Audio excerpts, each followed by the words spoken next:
नमस्कार इंदुमती मीडिया तरफ आज खबर को आपण मानक स्वागत। आज हेउछि पवित्र सांब दशमी।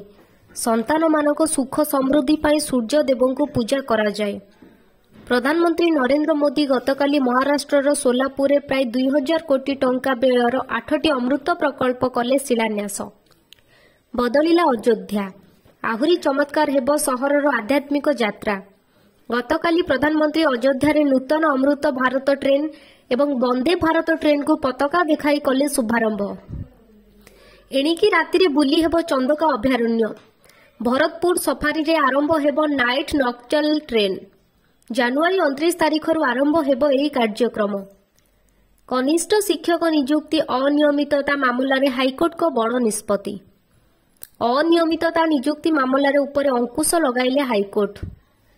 अयोध्या में जलिला विश्वर सबुठारु बड़ दीप। प्रभु श्री रामचंद्रଙ୍କ उद्देश्य 300 मीटर गोलेई एही विशाल प्रदीप प्रस्तुत करिसंती अयोध्यावासी।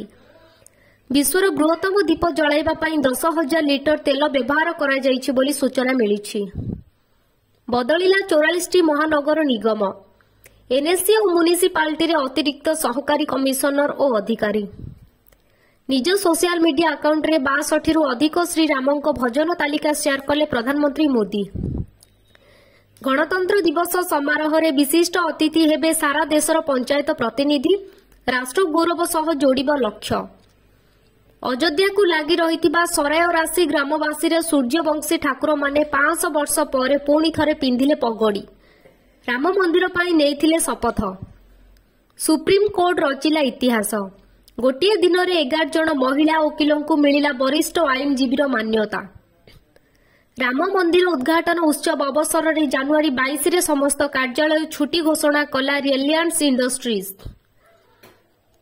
चेन्नई रे गतकाली खेला इंडिया यूथ गेम्स रे षष्ठ संश्लेषणर उद्घाटन कले पीएम मोदी। कहिले एक भारत श्रेष्ठ भारत झलक। भारत पर इतिहास रचिला जापान। विश्वर पंचम देश भावे चंद्र रे लेखाइले नाम। जापान रो स्लिम मुनि मिशन सफलतार रही वर्तमान चंद्र पृष्ठ रे अवतरण करिछि। 19 वर्षरु कम विश्वकप इतिहास रे सबुठु सफल दल भारत आज ठारू अभियान करबा आरंभ।